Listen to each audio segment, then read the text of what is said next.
Welcome to Wrong Time Watch. My name is Kevin, and in this video we're looking at the Sinn U50-T SDR on Bracelet. But before we get into the watch, let's take a quick look at the packaging. So it comes in a leather box, which is encased in this cardboard box here. It's pretty simple Sinn cardboard box. All the Sinns I've had come in this box. And here's a look at the instruction manual. It's in English and German. So I've actually not looked at this manual, but looks like some good information in here. Warranty card. This watch was purchased from Watch Buys. And then inside the leather padded case here, spare links. I took out 4 links here. Actually, I took out a link, put it back in, took it out, and I think I left it out. This watch seems to magically get tighter on my wrist as it goes throughout the day. And then we have a tool here. You have the Allen wrenches to adjust the bracelet, as this has little hex screws, which we'll look at closer in a little bit here, and then this tool here. So let's get the box out of the way here, and we can take a closer look at the watch.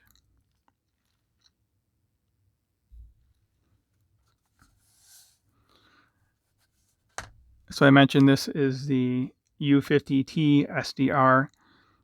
The T is for Tegimented, so the case, bracelet, clasp, bezel is all Tegimented steel, and this is German U-boat steel.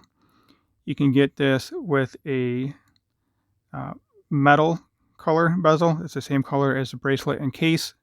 The SDR version gives you this black bezel, which I prefer the look of. The price for this watch new is $3,020. You can also get it on the silicone strap. So there's quite a few different variations with this watch. Some people I know don't like the color of this watch with the Tegimented coating, but I actually kind of like the coloring of this watch. Here we can compare it to my SKX 009. Get a good idea of the size of this watch. It's a very similar size to the SKX, and they both happen to have the 4 o'clock crown. But I wanted to show you the difference in the steel color here. Also, you can get a sense of the thickness. The thickness on the U50 is 11.2 versus 13.5 on the SKX. SKX is rated to 200 meter water resistance, and the Sinn U50 is rated to 500 meter water resistance. I've had 2 other 500 meter watches on the channel, and they're not nearly as small as this watch. I'm still amazed by the water resistance in the small size, the small thickness of this watch. So the submarine steel is, I believe it's also harder, but the main thing with this submarine steel is that it has saltwater resistance. And the Tegimented coating gives this even more hardness. It is 5 times harder than regular steel, like the SKX I had over there a moment ago. And on the Vickers scale, it's 1,200 hardness. I mentioned the drilled lugs here. I wanted a Sinn U1 for a long time, but the Sinn U1 is 44 millimeter. In this one here, they have listed at 41 millimeter. It's actually, the bezel diameter is 41.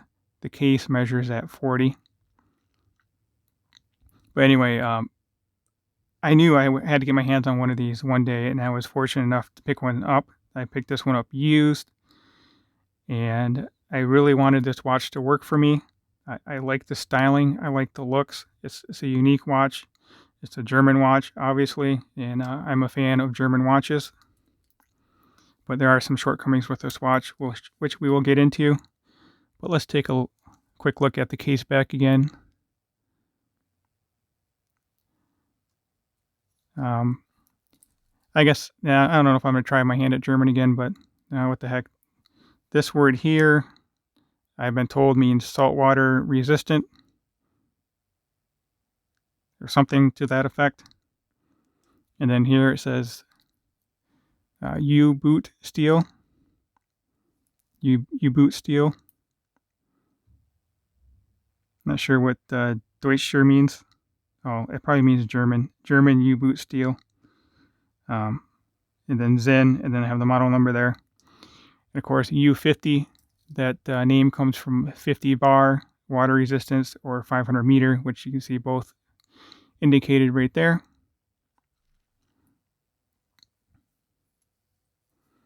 Of course, it has a screw down crown, and that is a signed screw down crown.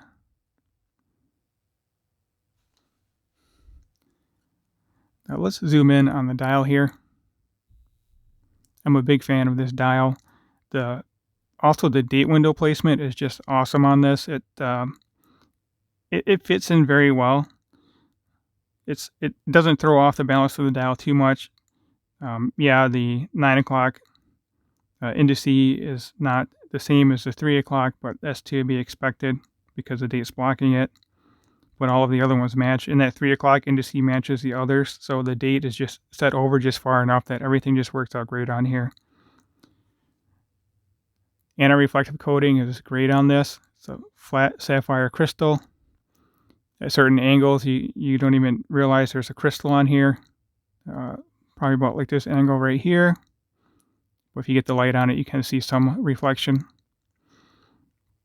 I'm a big fan of the block hands. The bright red second hand, and then you have the other red highlights around here, red and white, and the bezel.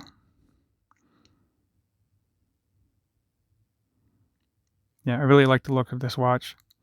Let's get a closer look at the wording on here. So U50 automatic with the K at the end.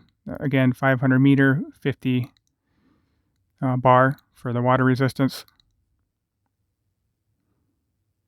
So it's a pretty clean dial. Then Sinn up there at the top.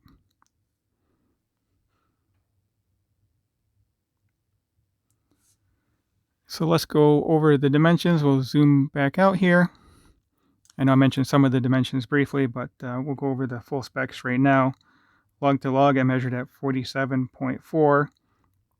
Again, the case diameter is 40, and then the bezel protrudes out farther than the case. You get a sense of that right here. And that measurement is 41 millimeter. Thickness again is nice and thin at 11.2. The lug width is 20 millimeter, and that tapers down on the bracelet. It tapers down to 18. I have a little bit of finish wear, I guess, right there from the clasp. I've been wearing this on wrist for 2 or 3 weeks now. I don't exactly remember. This part of the clasp is milled. The safety clasp is stamped, as well as this portion of the clasp here. It's just simple stamped steel. So you are seeing a little bit of wear on here from closing the clasp. Not closing the clasp, but closing the safety clasp here. Just rubs down on that. 3 micro adjust. I do have a little bit of wear here too from when I had the bracelet. I had added a link and then pushed this in, and it felt too loose. And this size for me feels good, but then as the day goes on, I swear this watch shrinks on me and it just gets a tad bit too tight.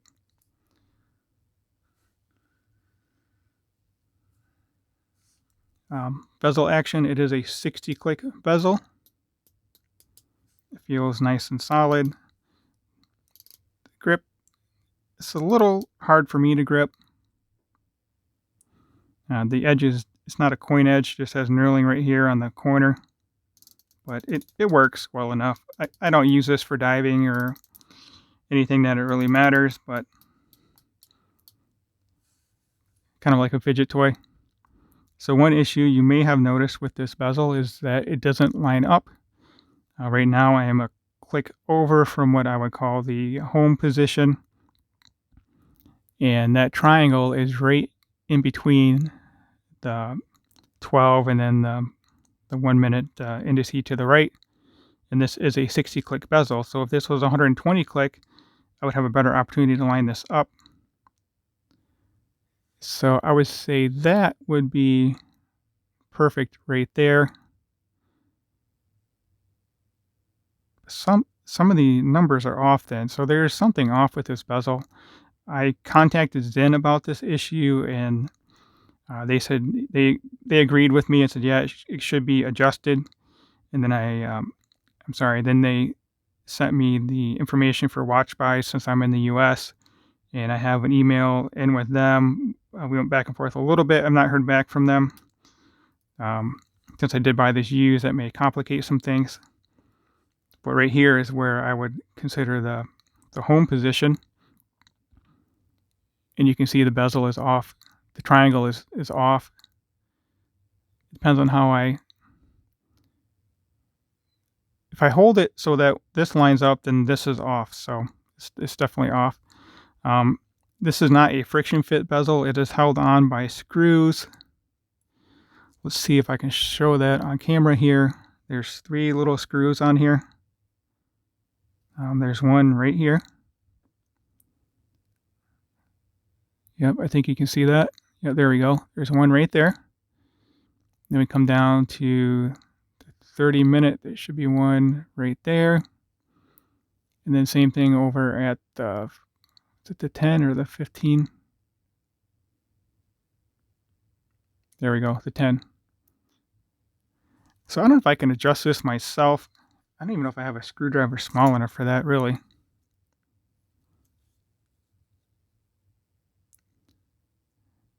So I don't know if I want to mess with that. I'm going to contact Watch Buys again and see if they can help me out with this. So as I mentioned, this watch is $3,000, and personally, I think the clasp is a little disappointing for a $3,000 watch. It's similar to my disappointment with Grand Seiko bracelets. But anyway, this one at least has some micro adjust. The H-links are fairly large though, and there are no half links for the H-link system. So something else I noticed throughout the day in wearing this watch is this safety clasp will pop up ever so slightly. And let's see if I can demonstrate that here. So I'm just going to apply a little bit of upward pressure on this, and you should see that popping up.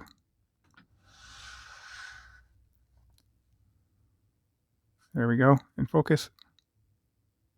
So I think you see how that has popped up here. Let me show you from this angle. It just pops up ever so slightly. I mean, I guess this is functional. It just looks kind of weird. It's not going to come off the wrist like this, but it does throughout the day move up on you. So just find myself pushing it back down. This does have a dive extension, which I will never use, but it is there. Makes sense, it's a dive watch. Again, just a friction fit, just like the clasp. So that snaps into place there. This watch is anti-magnetic, super luminova. It is powered by the Solita SW300 movement, which is a little bit better quality than the SW200, but it's not ETA movement. It's not an in-house movement either. Oh, I forgot to show you how you size the bracelet on this. Sorry, wrong direction with the zoom there. So there's the little hex head screws. You have one on both sides. It's not too bad to adjust. It just takes a bit of finesse to be able to hold both wrenches at the same time and then not have this thing strip out on you. It almost feels like it's ready to strip on me with the heads. So you have to be very careful in how you adjust these screw heads here. So let's get this on wrist. We can do some wrist shots here. well, we'll talk about this when I get it on wrist. It is not a super comfortable watch. That's why I wanted to spend some time with it before doing this video presentation. The back of this case here is kind of sharp. It's not super sharp, but it is a hard corner. And then the edges of the clasp kind of rubbed on my arm a little bit, but I'm used to this watch now. Oh, one other thing. Size for my wrist, it's kind of a tight fit to get over my hand. That may just be an issue with me having smaller wrist and medium hands, but I don't have this issue with most watches, so just something to mention here. So here it is on my 6.5-inch wrist with 52 millimeter wristband. Again, lug to lug on this is 47.4.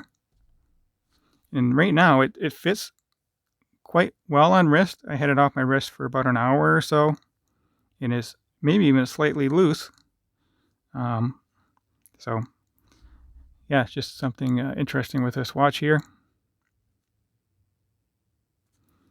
We'll zoom out.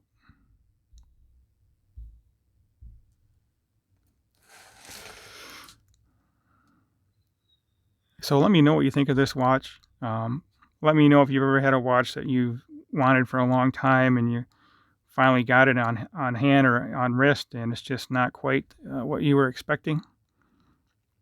And actually, I noticed one more thing I wanted to talk about here. So do a little wrist roll and we can zoom back in. Sorry about the mess back here.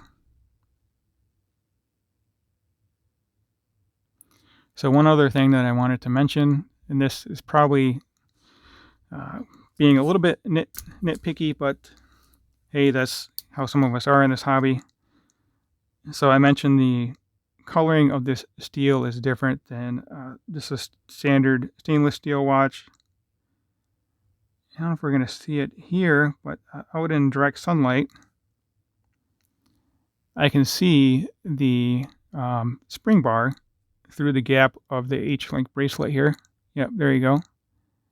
Right there. You can see that clear as day in normal lighting.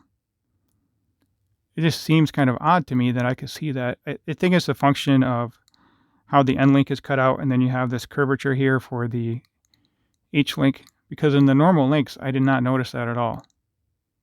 Or the bracelet links versus the N-link.